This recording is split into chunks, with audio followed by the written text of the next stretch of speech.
আমি এখান থেকে নিঃসন্দেহে আমার পরের বিষয় যাব, যেতেই হবে, তার কারণ অত্যন্ত গুরুত্বপূর্ণ। তার কারণ এমন একটা অভিযোগ যেটা পশ্চিমবঙ্গে কান পাতলেই দিনের পর দিন গত 15 বছরে শোনা গেছে।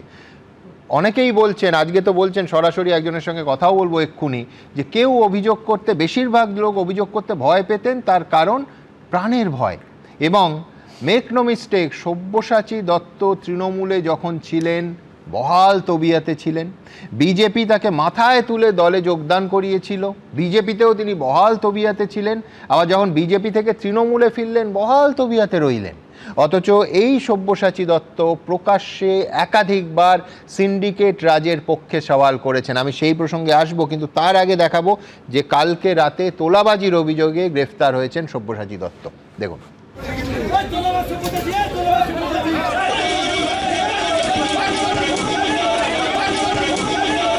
কেউ মারা যায়, ডেথ সার্টিফিকেট নিতে গেলে তাকে তোলা দিতে হয়, এত ছেঁচড়া জীবন ভোর যেন জেলে থাকে। তোলাবাজি মামলায় সোমবার রাতে গ্রেফতার করা হয়েছে বিধাননগর পুরসভার সদ্য প্রাক্তন চেয়ারম্যান ও প্রাক্তন তৃণমূল বিধায়ক সব্যসাচী দত্তকে।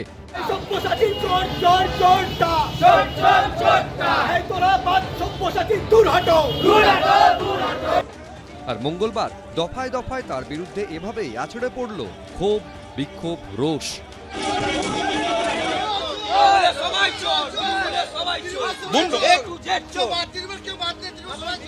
প্রথম দফায় বিধাননগর উত্তর থানা থেকে আদালতে নিয়ে যাওয়ার সময় প্রাক্তন তৃণমূল বিধায়ক সব্যসাচী দত্তকে লক্ষ্য করে ছোড়া হয় পচা ডিম, টমেটো, গোবর।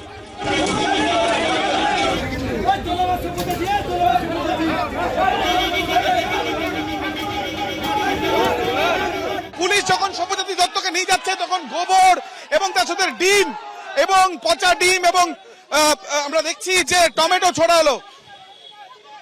একেবারে বিধাননগর নর্থ থানার সামনে ছবি আমরা দেখছি, সরাসরি চোর চোর স্লোগান। টিমটা মেরেছিলাম কিন্তু গায়ে লাগেনি, আরেকটা নিয়ে একজনের কাছে নিলাম মারো বলে। এর মধ্যে তো তোলাবাজির লোক এরকম নেই আমাদের বিধাননগরের মধ্যে। আমাদের 21-এ এমন করেছে সব প্রত্যেকটা বাড়িতে ঘরছাড়া করে দিয়েছে, আর এখন সব ভালো সেজেছে। এখন সন্ধ্যেই আদালত থেকে বেরোনোর সময় সদ্য বারাসাত থেকে পরাজিত তৃণমূল প্রার্থীকে লক্ষ্য করে ছোড়া হলো পচা কলা আর ডিম।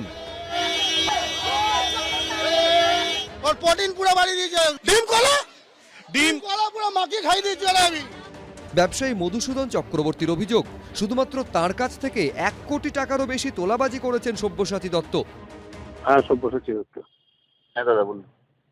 এটা যেন ফেল না হয়, ফেল হলে কিন্তু দেখবেন আমার চেয়ে বড় খারাপ কেউ হবেন আপনার কাছে, আমি বলে দিলাম। দাদা আমি আপনাকে বলছি তো দাদা, করে দেবো। সেই পুরনো মামলায় সোমবার দফায় দফায় জিজ্ঞাসাবাদের পর বিধাননগরের দাপুটে তৃণমূল নেতাকে গ্রেফতার করে পুলিশ। দেখুন কি করেছে বিধাননগরে সব্যসাচী দত্ত। তার একটা ওয়ার্ড অফিস দেখুন, 5 স্টার হোটেলকে হার মানায়, তার কত রোজগার, সব তোলা, সব তোলা। কত টাকা আপনার থেকে এক্সটর্শন করে? 1 কোটি 2.5 লক্ষ টাকার মতো। প্রথমে 2.5 লাখ টাকা, তারপরে 1 কোটি টাকা। যে কোনো সময় আমাকে মেরে ফেলতে হয়, তো আমি বেঁচে আছি কি করে আমি জানি না। না দিলে প্রাণে মেরে ফেলবে, আমাকে পরিবারকে শেষ করে ফেলবে। 1 টাকা যদি আমাকে কোনোদিন দিয়ে থাকে, প্রমাণ করতে পারে, আমাকে ফাঁসি কাটে দিয়ে দিক, আমি রাজি আছি। পুরোটাই ফলস, ফেব্রিকেটেড। ধৃত তৃণমূল নেতাকে তীব্র নিশানা করেছে বিজেপি।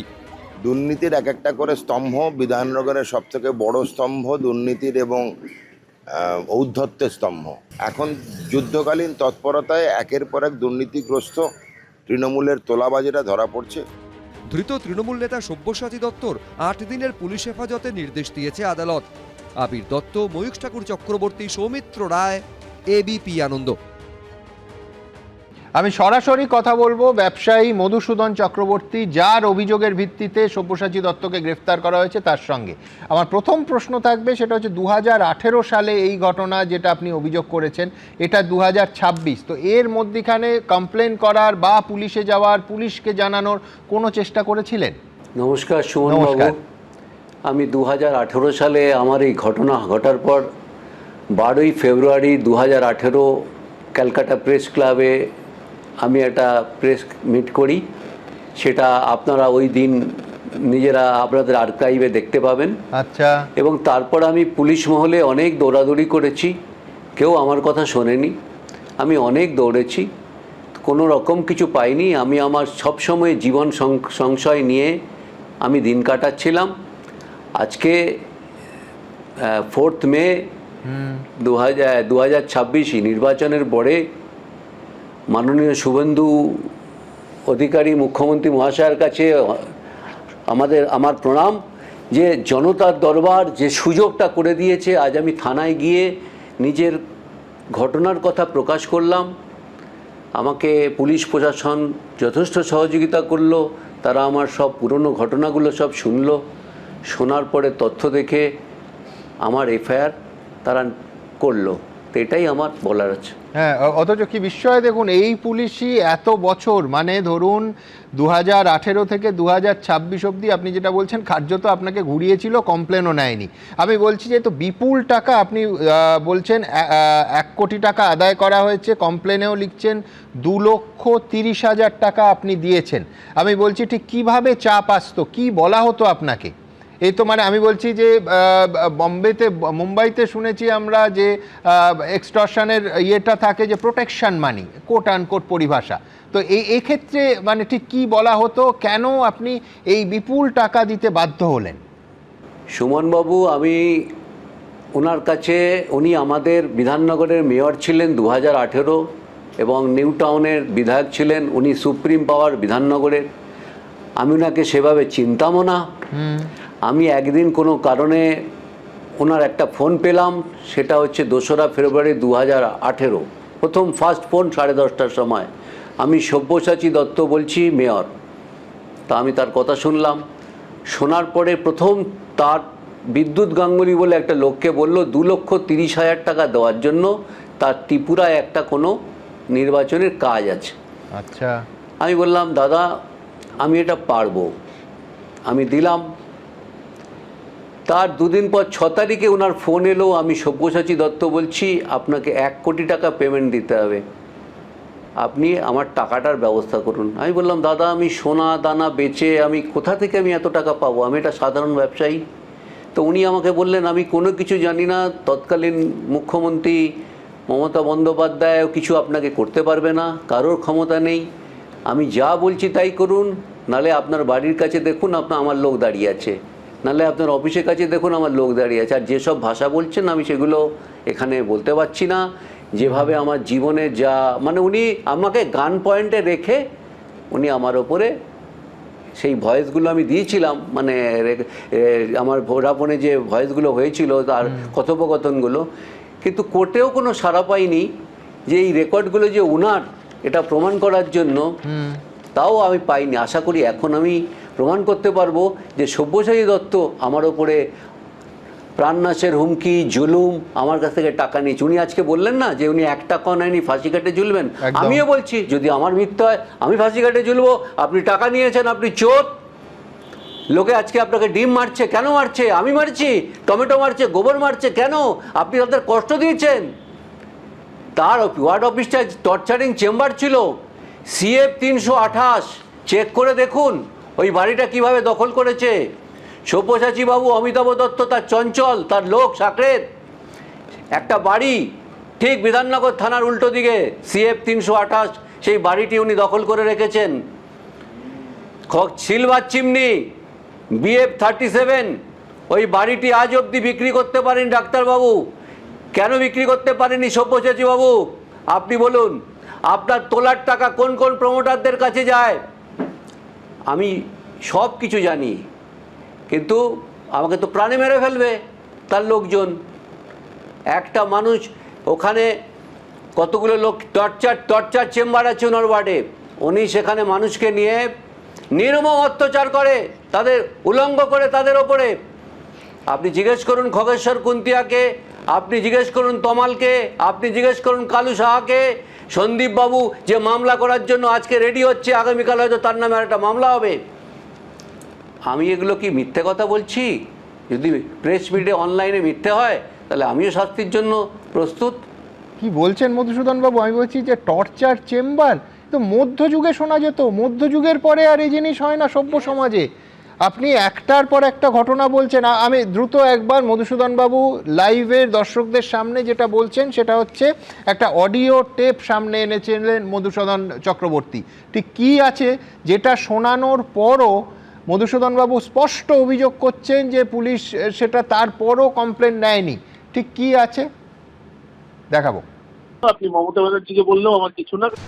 তোলাবাজি কাণ্ডে প্রাক্তন তৃণমূল বিধায়ক সব্যসাচী দত্ত গ্রেফতার হতেই খুলে গেছে প্যান্ডোরার বাক্স, আর সেখান থেকেই এখন বেরিয়ে আসছে একের পর এক অভিযোগ।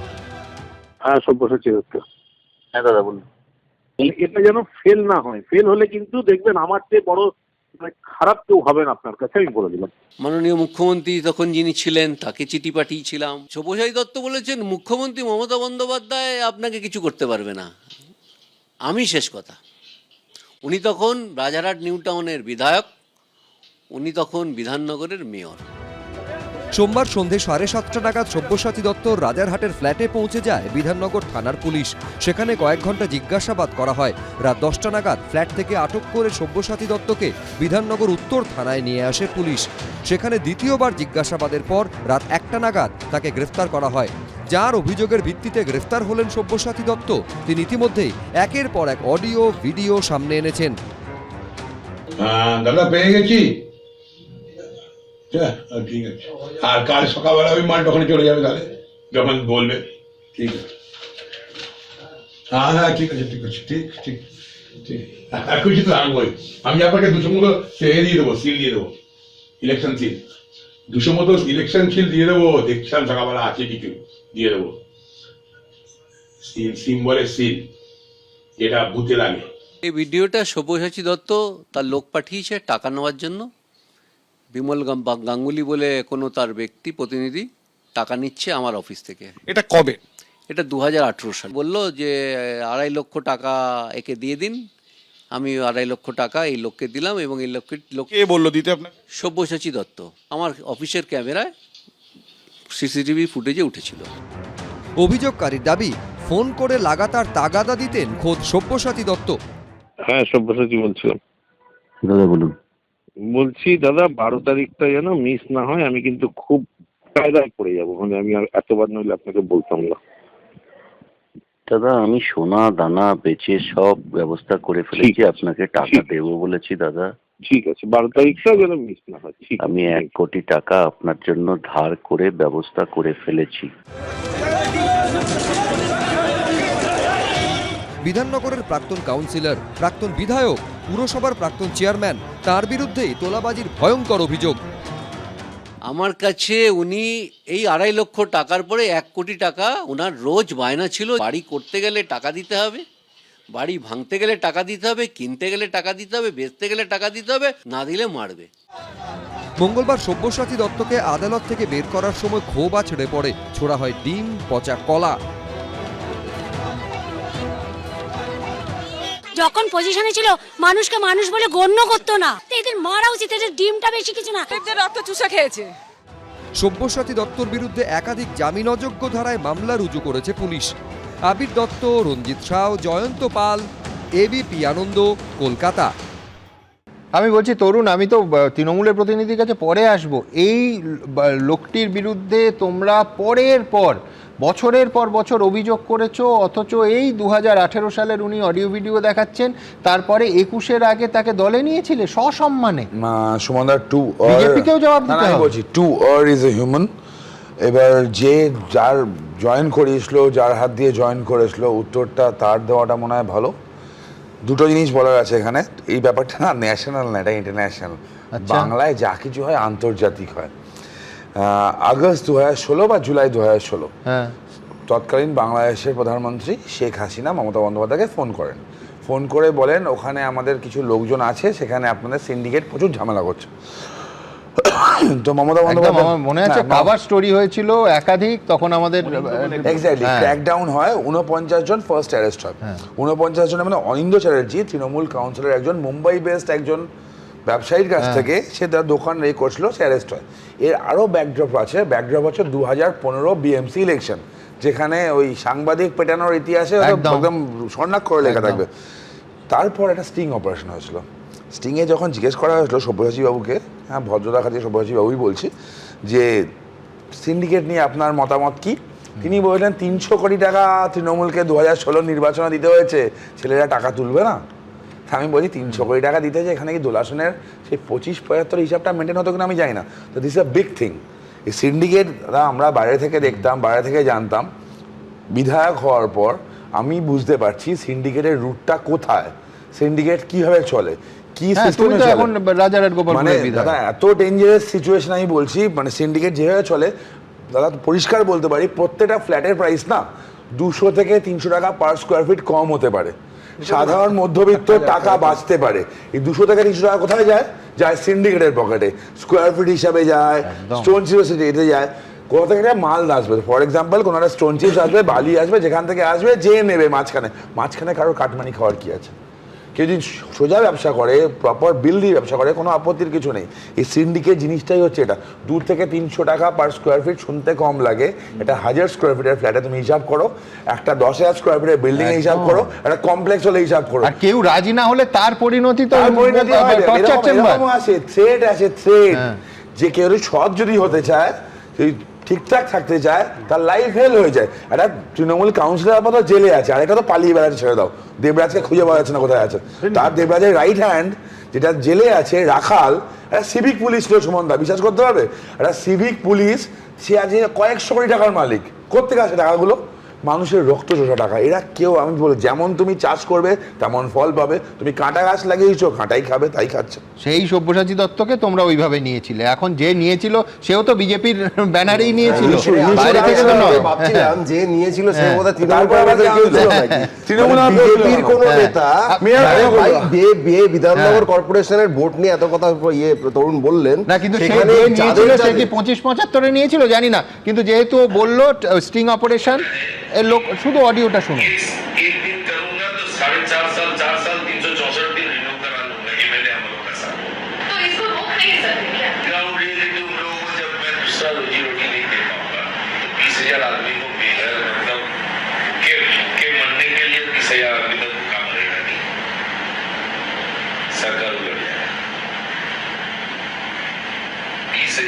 সিন্ডিকেটকে বাধা দিলে সরকার উল্টে যাবে, এটা প্রকাশ্যে একজন বিধায়ক বলেছেন। তারপরে দিনের পর দিন নিজের দলে এবং বিজেপিতে গিয়েও তার বিন্দুমাত্র অসুবিধা হয়নি, আবার তৃণমূলে সসম্মানে ফিরে এসছেন। ঠিক এইখান থেকে আমি দেখাবো যে বিরল ঘটনা, বিরল একজন উদাহরণ হলেন সব্যসাচী দত্ত। কেন এত সম্মান দিয়ে কথাটা বলছি? তার কারণ গোটা ভূভারতে আপনি একজন মানুষ দেখান, পশ্চিমবঙ্গ ভুলে যান, অন্য এত রাজ্যে যারা ভারত ভ্রমণ করেন তারা অন্য কোনো রাজ্যের উদাহরণ দেখান যেখানে একজন বিধায়ক প্রকাশ্যে অন ক্যামেরা বলছেন এবং বলছেন যে বিধানসভায় তিনি বলেছেন, তাতেও তার আপত্তি নেই, যে সিপিএম আমলে যে সিন্ডিকেট তৈরি হয়েছিল এখানে মানুষের জমি নিয়ে, আমি সেই সিন্ডিকেটকে মান্যতা দিয়েছি। যদি কেউ খেটে খায় সেই সিন্ডিকেট ছিল, আছে, থাকবে। ভাবতে পারেন যে সিন্ডিকেটের অর্থনৈতিক অর্থকরী চেহারাটা তরুণ তুলে ধরলো, বা মধুসূদন বাবু তার ভয়ঙ্কর অত্যাচারের দিকটা বলছিলেন, একজন নির্বাচিত জনপ্রতিনিধি অন ক্যামেরা নির্দ্বিধায় খোলা গলায় বলছেন যে সিন্ডিকেট ছিল, আছে, থাকবে। ভাবতে পারেন, বিশ্বাস হচ্ছে না? এক্ষুনি আপনাদের দেখাবো 2016 সালের 13ই মার্চ 3টে অনুষ্ঠান করেছিলাম এর বিরুদ্ধে। ঠিক কি বলেছিলেন সব্যসাচী দত্ত দেখুন।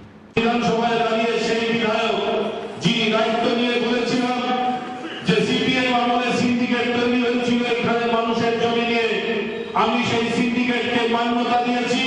কেউ যদি খেটে খায় সেই সিন্ডিকেট ছিল, আছে, থাকবে। এবার কেউ যদি বলতে পারেন যে না, এইটা তৃণমূল কংগ্রেস নেতৃত্ব কি করবে, একটা বক্তব্য হয়তো মিস করে গেছেন। ভাবুন মুখ আর মুখোশের ফারাকটা।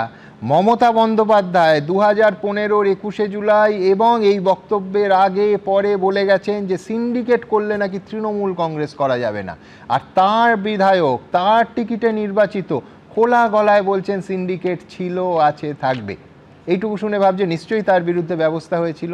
শূন্য, কোনো ব্যবস্থা নেওয়া হয়নি এবং একেবারে স্বমহিমায় দশকের পর দশক রাজারহাটে বিরাজ করেছেন সব্যসাচী দত্ত। এবার দেখাবো মুখ আর মুখোশের ফারাকটা। মমতা বন্দ্যোপাধ্যায় ওই টাইম ফ্রেমে ঠিক কি বলছেন। যদি কেউ মনে করেন তার সিন্ডিকেট করতে হবে, you go out, I have no problem. Syndicate করুন, তৃণমূল কংগ্রেস করবেন না। নজরুলদা, মানে আমি বলছি দিনের পর দিন এই ভাঁওতাবাজি কোনো ব্যাখ্যা হতে পারে? ভাঁওতাবাজি।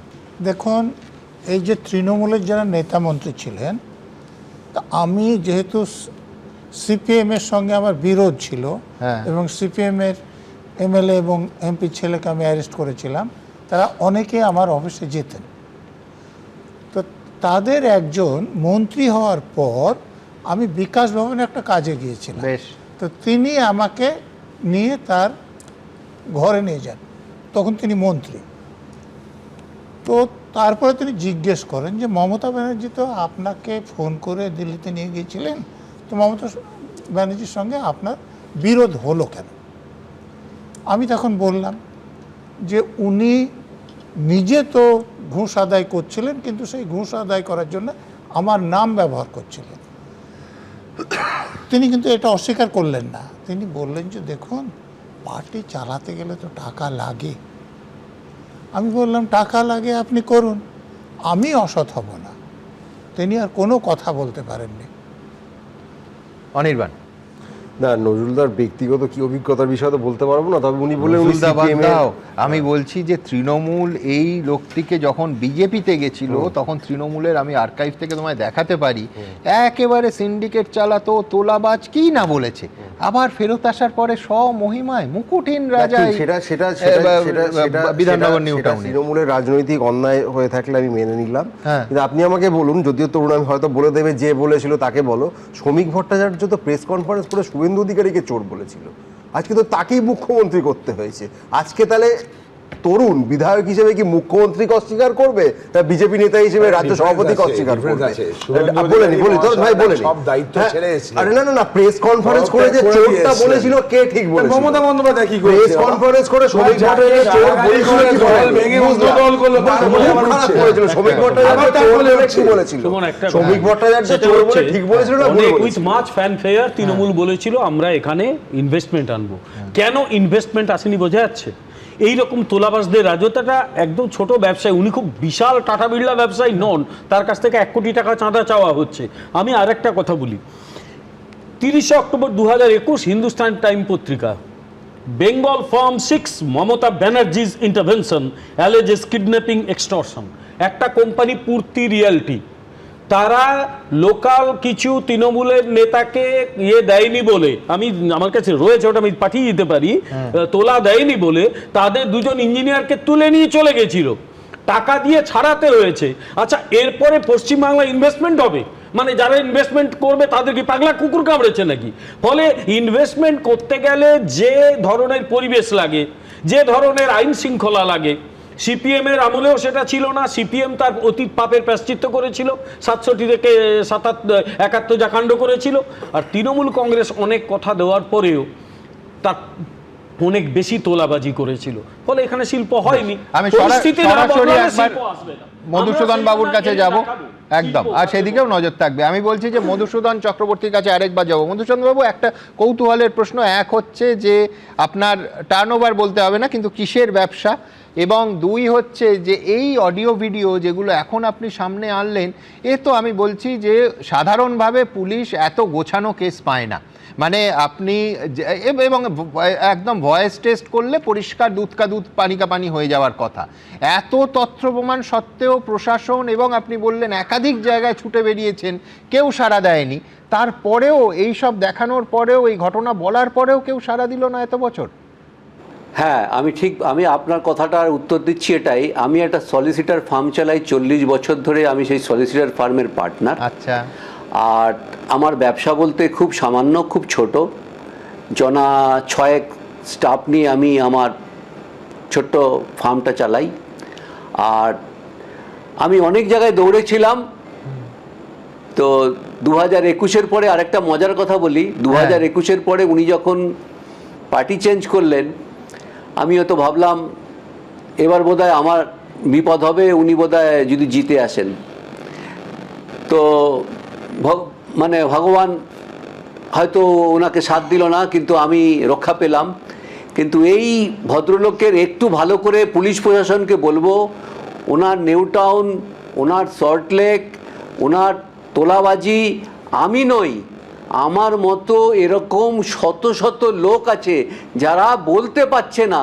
আমি অনুরোধ করব, আসুন আপনারা বলুন, বলুন সব্যসাচী দত্তর সত্যিকারের তোলাবাজ, কত বড় তোলাবাজ, কত টাকার মালিক, কত কোটি টাকা, কেন করেন এভাবে? আপনি একটা প্রশাসনে আমাদের সেবা দেবেন, তার জন্য আপনি ট্যাক্স নিচ্ছেন, আপনি সব কিছু সুবিধা পাচ্ছেন, তারপরে আমাদের উপর টর্চার করছেন। এই করেই তো গেছেন আপনারা, আর জীবনে কোনোদিন আসবেন না। কি ভয়ঙ্কর অভিজ্ঞতা। আমি বলছি যে ফিরদৌস, আমার মনে আছে 2021-এর 7ই অক্টোবর, সেদিন বোধহয় শপথ গ্রহণ ছিল। মমতা বন্দ্যোপাধ্যায় সেদিন বললেন অন ক্যামেরা যে আমি সব্যসাচী দত্তকে আজই ওকে দলে নিতে বলেছি। তারপর হাতে পার্থ চট্টোপাধ্যায় এবং ববি হাকিম পতাকা তুলে দিলেন, আবার back to square one, BJP থেকে তৃণমূলে। এই সম্মান, এই গুরুত্ব, যাকে মুখ্যমন্ত্রী বলেন যে আমি আজই ওকে দলে নিতে বলেছি, সেই পেয়েছেন।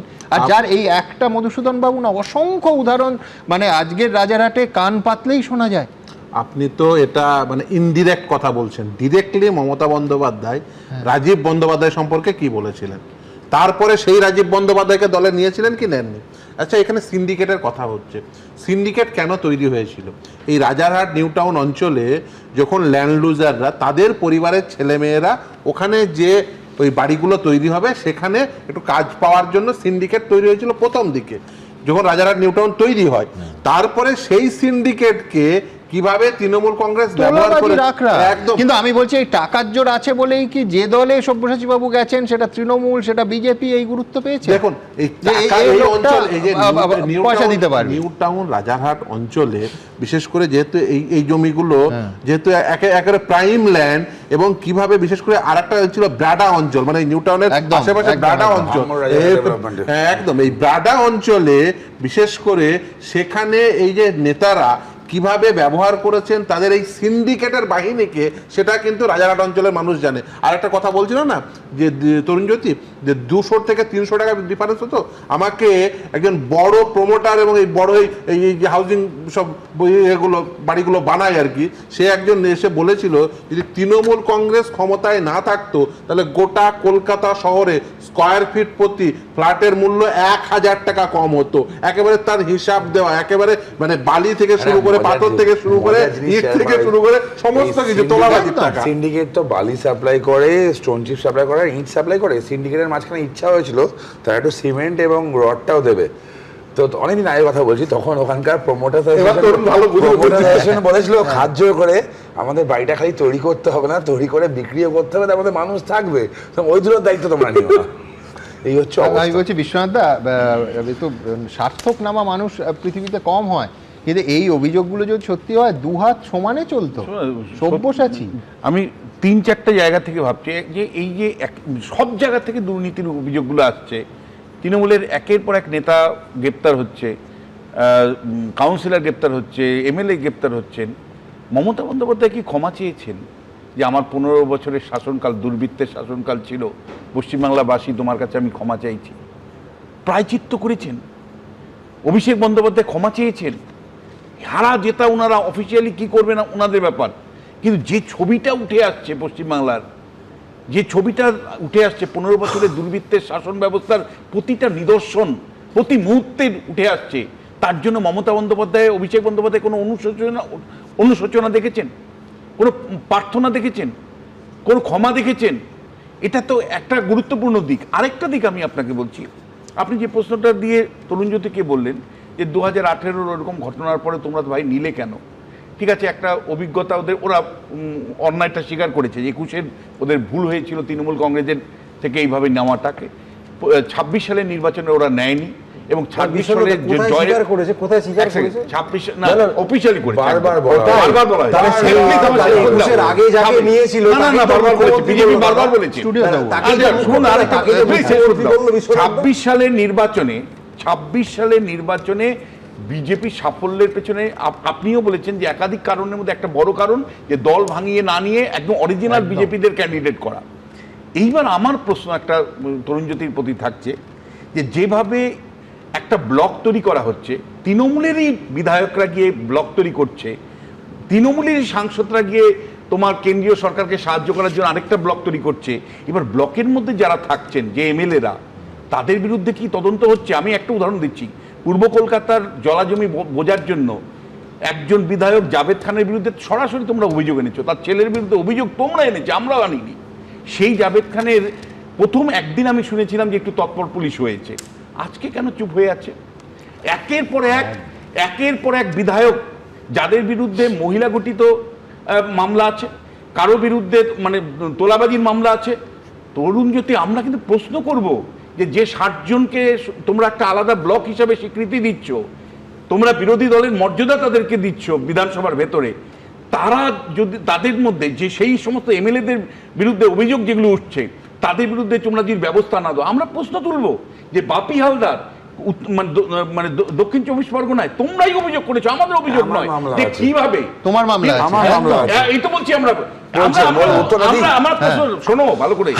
আমাদের অভিযোগ, আমাদের প্রশ্ন হচ্ছে বিজেপির শত শত কর্মীর অত্যাচার, অন্যায়, অবিচার কিভাবে হয়েছে বাপি হালদারের বিরুদ্ধে অভিযোগ তোমরা এনেছো। সেই বাপি হালদার যদি কেবলমাত্র বিল সমর্থনের জন্য বেঁচে যায়, তার বিরুদ্ধে কোনো ব্যবস্থা না হয়, তাহলে আমরা প্রশ্ন আমি তরুণ জ্যোতির উত্তরে যাবো, তার কারণ ওরই মামলা আছে। কিন্তু এখানে দ্রুত একটা জিনিস মনে করিয়ে দিই যে ও তো শুধু বাড়ি তৈরির কথা বলছিলেন।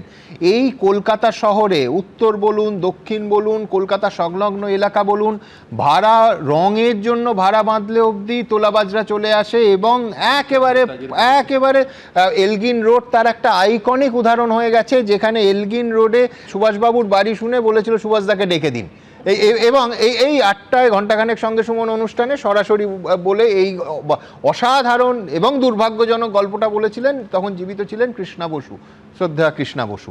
আমি বলছি ঠিক এই জায়গায় দাঁড়িয়ে এই সিন্ডিকেট রাজের অবসান কি আমরা দেখতে পাবো, এই প্রশ্ন থাকবে। কিন্তু পাশাপাশি যেখানে এই দল বদলের রং বদলটা, যেটা বিশ্বনাথ দা সঠিকভাবে তুলে ধরেছেন, এর তরুণ জ্যোতির উত্তরে আসার আগে কিন্তু মজার নানা স্পার্ক দেখা যাচ্ছে। যেমন ধরুন জুন মালিয়া, তিনি বলছেন যে আজকে মুক্তির স্বাদ পেলাম।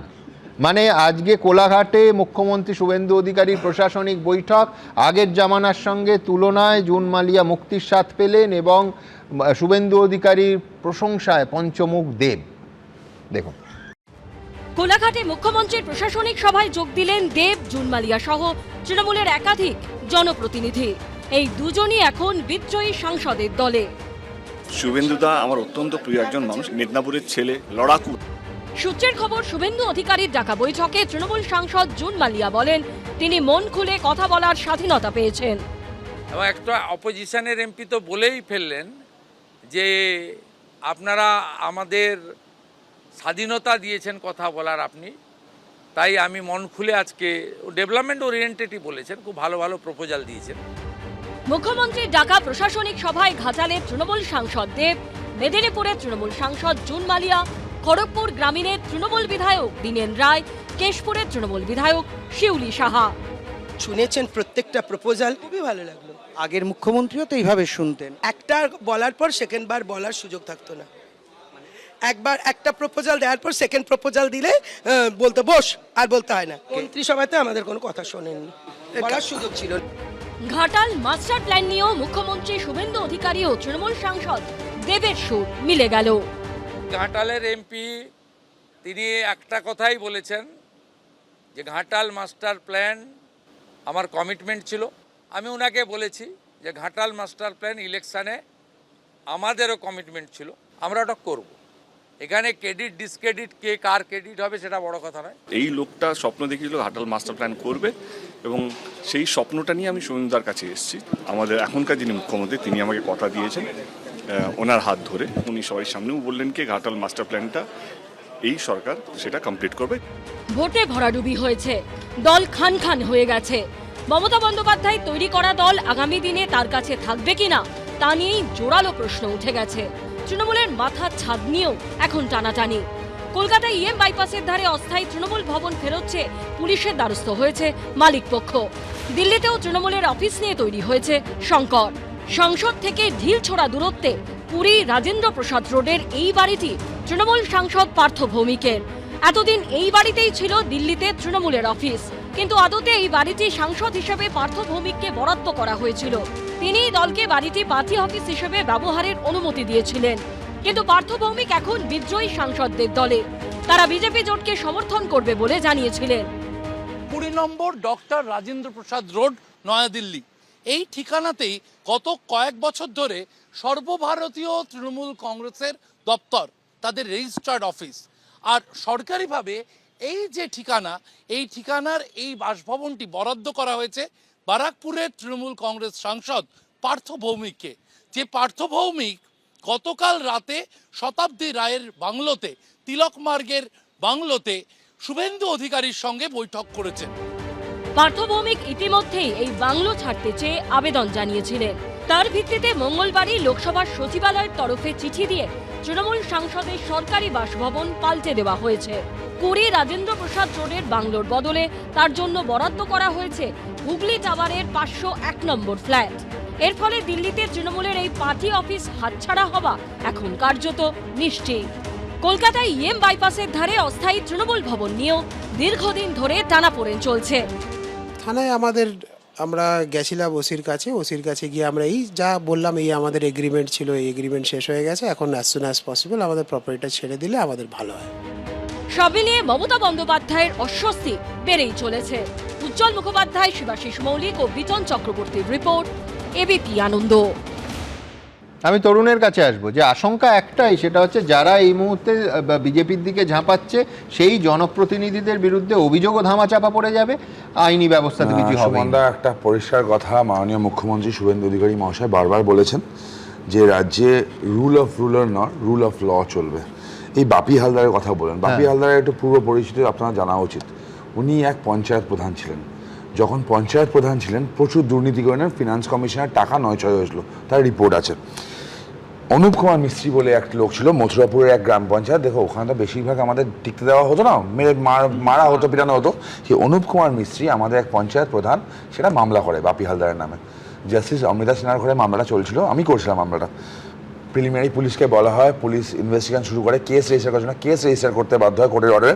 তারপর হঠাৎ করে আমি একদিন চিঠি পাই, অনুপ কুমার মিস্ত্রি আমার চিঠি করে বলেন আপনাকে আর মামলাটা করতে হবে না, নো অবজেকশন দিয়ে দিন। কী হলো? ওখানে যারা আছে সংগঠনে ফোন করলাম, বলে অনুপবাবু তৃণমূল জয়েন করে গেছেন। এটা কী করে হলো?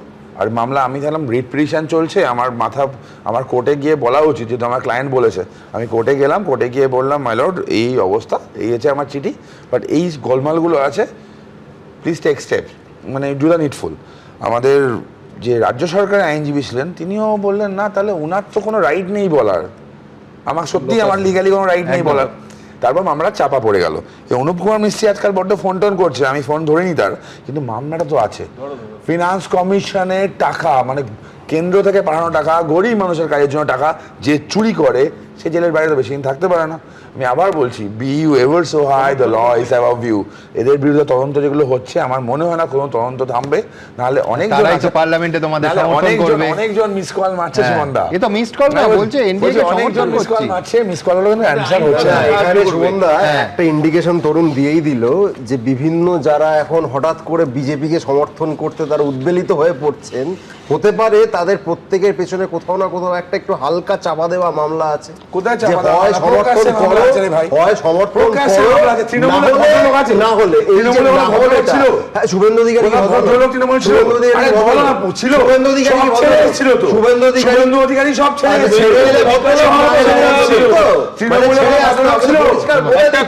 বারবার এরা শুভেন্দু অধিকারীকে অ্যাটাক করে। আমি অনিবার্য বলবো শুভেন্দু অধিকারীর 1 কিলোমিটারের কাছাকাছি যাওয়ার যোগ্যতা অর্জন করতে হবে। একটা লোক আবার বলছি 1 কিলোমিটারের কাছে যাওয়ার যোগ্যতা অর্জন করতে হবে। একটা লোক যেভাবে লড়াই করেছে এইভাবে তাকে ছোট করা যায়। লড়াই করেছে তৃণমূলের বিরুদ্ধে, সব ছেড়ে চলে এসেছে, সব ছেড়ে চলে এসেছে। আরে আমরা মমতা বন্দ্যোপাধ্যায়কে তো এখানে সমর্থন করেছিলাম, মমতা বন্দ্যোপাধ্যায়কে সমর্থন না করলে মমতা বন্দ্যোপাধ্যায় ট্রেনের চলে ভেসে যেত, বিজেপি সমর্থন করে তুলেছিল। আর এই মুহূর্তে সবথেকে বড় খবর, ত্রাণ দুর্নীতিকাণ্ডে গ্রেফতার হলেন রাজ্যের প্রাক্তন কারামন্ত্রী উজ্জ্বল বিশ্বাস। আই রিপিট, বিরাট বড় খবর, ত্রাণ দুর্নীতিকাণ্ডে গ্রেফতার হলেন এই রাজ্যের প্রাক্তন কারামন্ত্রী তৃণমূল নেতা উজ্জ্বল বিশ্বাস। বাকিপুর, হ্যাঁ সুমনদা মনে সেই আছে বাকিবুর রহমান। বাকিবুর রহমান হ্যাঁ। যখন এই চাল, যেহেতু আমার বাড়িও ওখানে, হ্যাঁ। এই চাল রেশন দুর্নীতির ফার্স্ট অভিযোগটা ধুবুলিয়া থানায়, মনে আছে? একদম। ধুবুলিয়া থানা হচ্ছে এই লোকটার আন্ডারে পড়ে। এই লোকটা জেলের খাবার চুরি করেছে, ত্রাণ চুরি করেছে, মানুষ মানে এমন কোনো জায়গায় বাকি রাখেনি। তরুণ তোমার মনে থাকবে যে অদ্ভুত ব্যাপার যে একটা পর্যায়ে অবধি এই রাজ্যের পুলিশ এবং ইভেন কলকাতার পুলিশের একটা থানায় মামলা হয়েছিল, একটা পর্যায়ে অবধি উঠে থেমে গেল। হ্যাঁ, আর এগোলো না। ওই চালগুলো ফেরত দিতে হয়েছিল। আমি আজকে রেশন দুর্নীতির দিনের পর দিন এই নিয়ে অনুষ্ঠান করেছি। বাকিবুর ইসলাম, এই উজ্জ্বল বিশ্বাস, আরো কতগুলো হাসনামাদের দিকের পাবলিক আছে, এরা যে এজেন্সিগুলো চালাতো বেসিক্যালি মানুষের খাবার চুরি করতো। সুমান অন্য চুরি তার রকম মানি, গরিব মানুষের চাল চুরি মানে তার খাবার চুরি, এরা কিচ্ছু ছাড়েনি। আমি দ্রুত একবার আমার সহকর্মী রাজস্বী দত্তগুপ্তর কাছে যাব। আমার এই মুহূর্তে ডিটেলস রাজস্বী কি আছে? ত্রাণ দুর্নীতিকাণ্ডে রাজ্যের প্রাক্তন কারামন্ত্রী উজ্জ্বল বিশ্বাস গ্রেফতার হলো। দেখো সুমনদা, পুলিশের তরফ থেকে যেটা জানানো হয়েছে যে আজকে দুপুরবেলা 3টে নাগাদ একটা খবর আসে কোতোয়ালি থানায় কৃষ্ণনগরের, যে মন্ত্রী এবং বিধায়ক উজ্জ্বল বিশ্বাস তার গোডাউন থেকে প্রচুর চাল সামগ্রী সেগুলো একটা ট্রাকে লোড করা হচ্ছে, এবং তখনই মানুষজন গিয়ে সেটা বাধা দেয় এবং তারপরে পুলিশকে খবর দেয়। তার একবার আমি থামাচ্ছি, মানে তুমি বলছো কট রেড হ্যান্ডেড, মানে যখন ত্রাণ পাচার হচ্ছে তখন মানুষ ধরেছেন, মানে কারামন্ত্রী এখন কারাগারে, এ তো বুঝতে পারলাম, কিন্তু সেইটা ধরা পড়েছেন যখন ত্রাণ পাচার হচ্ছিল, কার্যত ত্রাণ চুরি হচ্ছিল বলে সাধারণ মানুষের অভিযোগ। আরেকবার বলো রাজস্বী। হ্যাঁ, যেটা পুলিশের তরফ থেকে জানাচ্ছে ঠিক সেরকমই, যে মানুষজনের তরফ থেকে একটা ইনফরমেশন আসে কোতোয়ালি থানায়, তারপরে পুলিশ যায়, কিন্তু ততক্ষণে সেই গাড়িটা আটকানো ছিল এবং মানুষজন বিক্ষোভ দেখাচ্ছিল। প্রচুর পরিমাণ সরকারি ত্রাণ সামগ্রী, ত্রিপল, কাপড় এবং অন্যান্য জিনিস যেগুলো সাধারণ মানুষের মধ্যে ডিস্ট্রিবিউট করার কথা, সেইগুলোই কিন্তু ওই ট্রাকে তুলে মন্ত্রীর রেসিডেন্স মানে অর্থাৎ বাসভবন এবং তার সংলগ্ন অফিস, এবং সেখানেই এই সমস্ত কিছু মজুত করা ছিল, যেখান থেকে এগুলো ট্রাকে তুলে অন্যত্র নিয়ে যাওয়া হচ্ছিল বলে অভিযোগ। এবং একটা লিখিত অভিযোগ হয়, তারপরে মন্ত্রীকে সেখান থেকে আটক করে থানায় নিয়ে এসে জিজ্ঞাসাবাদের পর তাকে গ্রেপ্তার করা হয়েছে। শুধু তাই নয়, পুলিশ যাওয়ার আগে মন্ত্রীকে ঘিরে ধরে ব্যাপক বিক্ষোভ হয় এবং বস্তা খুলে খুলে ত্রাণ সামগ্রী মানুষজন বের করে আনেন, এবং দেখানো হয় যে দেখা যায় যে সরকারি লোগো দেওয়া সেই ত্রিপল এবং কাপড় এবং অন্যান্য ত্রাণ সামগ্রীগুলো মজুত করা ছিল, যেগুলো অনেকটাই ট্রাকে তুলে ফেলা হয়েছিল। পুলিশ জানিয়েছে সেই ট্রাক এবং ত্রাণ সামগ্রী যেগুলো অন্যত্র নিয়ে যাওয়া হচ্ছিল, ট্রাকে করে নিয়ে যাওয়ার চেষ্টা হচ্ছিল, সেগুলো সমস্তই তারা আটক করেছেন এবং মন্ত্রীকে জিজ্ঞাসাবাদের পরে গ্রেপ্তার করা হয়েছে তাকে, এবং আগামীকাল তাকে কৃষ্ণনগর জেলা আদালতে হাজির করা হবে। ধন্যবাদ রাজস্বী। দেখুন, আবার বলছি, কারামন্ত্রী এখন কারাগারে, প্রাক্তন কারামন্ত্রী এখন কারাগারে, কিন্তু কথা হচ্ছে ভাবতে পারেন যে ত্রাণ দুর্যোগে একেবারে নিঃস্ব অসহায় মানুষ, তারা যে ত্রাণের অপেক্ষায় বসে থাকেন দিনের পর দিন। শুধু এই মন্ত্রী নয়, গত 3 দিন ধরে দেখছি সমস্ত নেতাদের, তৃণমূল কংগ্রেসের এক একটা অফিসে, এক একটা কার্যালয়ে সাধারণ মানুষ ঢুকছেন এবং পাঁজা পাঁজা ত্রাণ, যেগুলো সম্পূর্ণ বেআইনিভাবে মজুত করে রাখা হয়েছিল, দেখা যাচ্ছে কলকাতা শহরে এবং প্রায় প্রত্যেকটা জেলায়। ভাবতে পারেন, আবার বলছি, প্রাক্তন কারামন্ত্রী এখন কারাগারে। আপনারা জানেন আমাদের Facebook, YouTube, x, Insta, thread সমস্ত জায়গায় কিছু মন্তব্য আমরা নিই, কত শতাংশ মানুষ কি বলছেন। মমতা বন্দ্যোপাধ্যায় বাড়ি লাগোয়া পার্টি অফিসে রেড চালালো সিআইডি, রাজনৈতিক প্রতিহিংসা নাকি তদন্তের স্বার্থে তল্লাশি? 28% মানুষ মনে করছেন রাজনৈতিক প্রতিহিংসা, তদন্তের স্বার্থে তল্লাশি মনে করছেন 70% মানুষ, 2% মানুষ বলতে চাননি।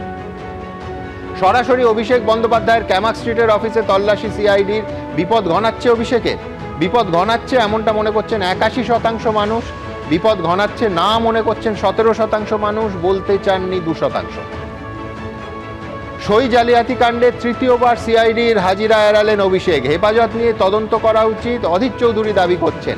শেষ পর্যন্ত সিআইডি কি কড়া পদক্ষেপ নিতে পারে মনে করছেন 76% মানুষ, নেবে না মনে করছেন 22% মানুষ, 2% মানুষ বলতে চাননি।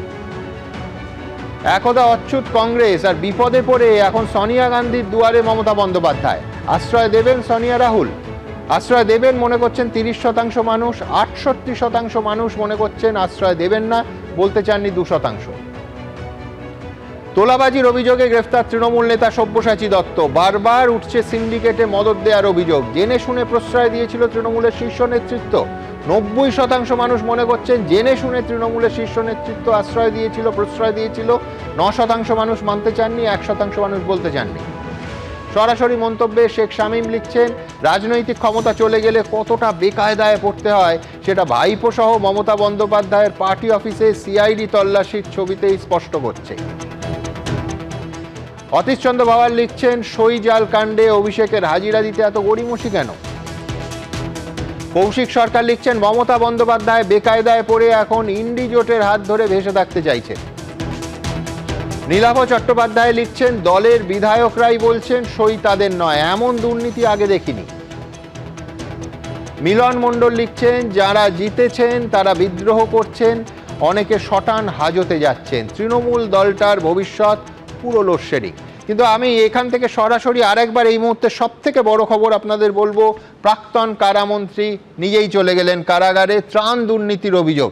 আর এখান থেকে আপনাদের সামনে রাখবো যে লোকসভাতেও আড়াআড়ি ভেঙে গেছে তৃণমূল, এমনকি শীর্ষ নেতৃত্বের বিরুদ্ধে একের পর এক বিদ্রোহী তৃণমূল সাংসদরা মুখ খুলছেন। আমার মনে হচ্ছে দিদি আর দলটা চাইছে না। তুমি এই মুহূর্তে যা যা স্টেপ নেওয়া উচিত নিল না, যা যা স্টেপ করা উচিত ছিল করলো না। আর আমি মানে ওই জায়গা থেকে দিদিকে আর ওটা মানছি না। এই যে পলায়ন শুরু হয়েছে ব্যাপক আকারে, তার মানে কি পার্টির আর কোনো স্ট্রাকচারই রইল না। পরিষদীয় দল আগেই ভেঙে খান খান, হাতছাড়া হচ্ছেন কিচেন ক্যাবিনেটের সদস্যরাও। গঙ্গা পারে তৃণমূলের যে ভাঙন শুরু হয়েছিল, যমুনা পারে তা আরো বড় আকার ধারণ করেছে। যেখানে হাত দিচ্ছেন সেখানে দুর্নীতি পাচ্ছেন। যেটুকু জানা হতো সেটুকু জানানো হতো, তাতে কোনো স্টেপ নেওয়া হতো না কখনো, জানিয়েও কাজ হতো না। এবং সবসময় বড় ভুল বোঝাচ্ছে তোমাদের। আমার মতো একজন এমপি সেও পালিয়ে গেল। তো এরকম এই যে পলায়ন শুরু হয়েছে ব্যাপক আকারে, তার মানে কি পার্টির আর কোনো স্ট্রাকচারই রইল না। কে বলেছিল ডিজে ফিজে বাজাবে, তাদেরকে কোনো সার্ভিসে দেখা যাচ্ছে না। রাজ্য রাজনীতিতে কার্যত অস্তিত্ব হারিয়েছেন মমতা বন্দ্যোপাধ্যায়ের কাছে এখন খড়কুটো ইন্ডি জোট। কিন্তু তা দিয়ে কি রক্ষে হবে? নেত্রী হিসেবে এতগুলো মানুষকে জলে ফেলে দেওয়ার, দিদি তো জলে ফেলে দিয়েছে। যদি ভাবেন যে আপনি বলুন দিদিকে সবাই ফেলে দিয়ে চলে গেল, কারণ দিদি তো এতগুলো লোককে ডুবিয়ে দিল। এই যে এতগুলো লোক অ্যারেস্ট হচ্ছে, এতগুলো লোক কাকে সেভ করতে পারছে, কাকে বাঁচাতে পারছে?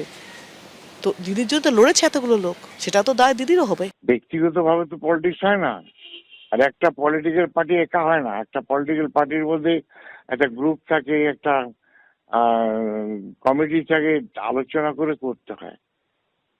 ঠিক আছে, আমি যা খুশি করবো তা তো হয় না। ঠিক আছে, একটা মোটো দরকার। বাংলার নেত্রী মমতা বন্দ্যোপাধ্যায় দলটা তৈরি করেছে, বয়স হয়ে গেছে তো। ঠিক আছে, অতএব দলটা রেকটিফিকেশন না করলে দলটাকে টিকিয়ে রাখা যাবে না। মমতা বন্দ্যোপাধ্যায় থেকে অভিষেক বন্দ্যোপাধ্যায় দুজনেই বিদ্রোহীদের নিশানায়। যেটা ভুল বলছি সেটা হচ্ছে ওর লাইফস্টাইলটা। ও যেভাবে দলে যেভাবে ও জীবনযাত্রা তৈরি করেছে সেটা চোখে লাগার মতন, এবং তাতেই ওর মানে চলাফেরা বা যেরকম সিস্টেম, তাতেই কিন্তু ও হচ্ছে সবার কাছে অভিযোগের কারণ। দিদি মাটিতে বসে চা খায়, সেখানে অভিষেক হয়তো বা মানে মাটিতে বসে না। একদা তৃণমূলের শেষ কথা, এখন কি তাদের রাজনীতি শেষের মুখে? কৃষ্ণেন্দু অধিকারী, শিবাশিস মৌলিক ও বিজেন্দ্র সিংহের রিপোর্ট, এবিপি আনন্দ।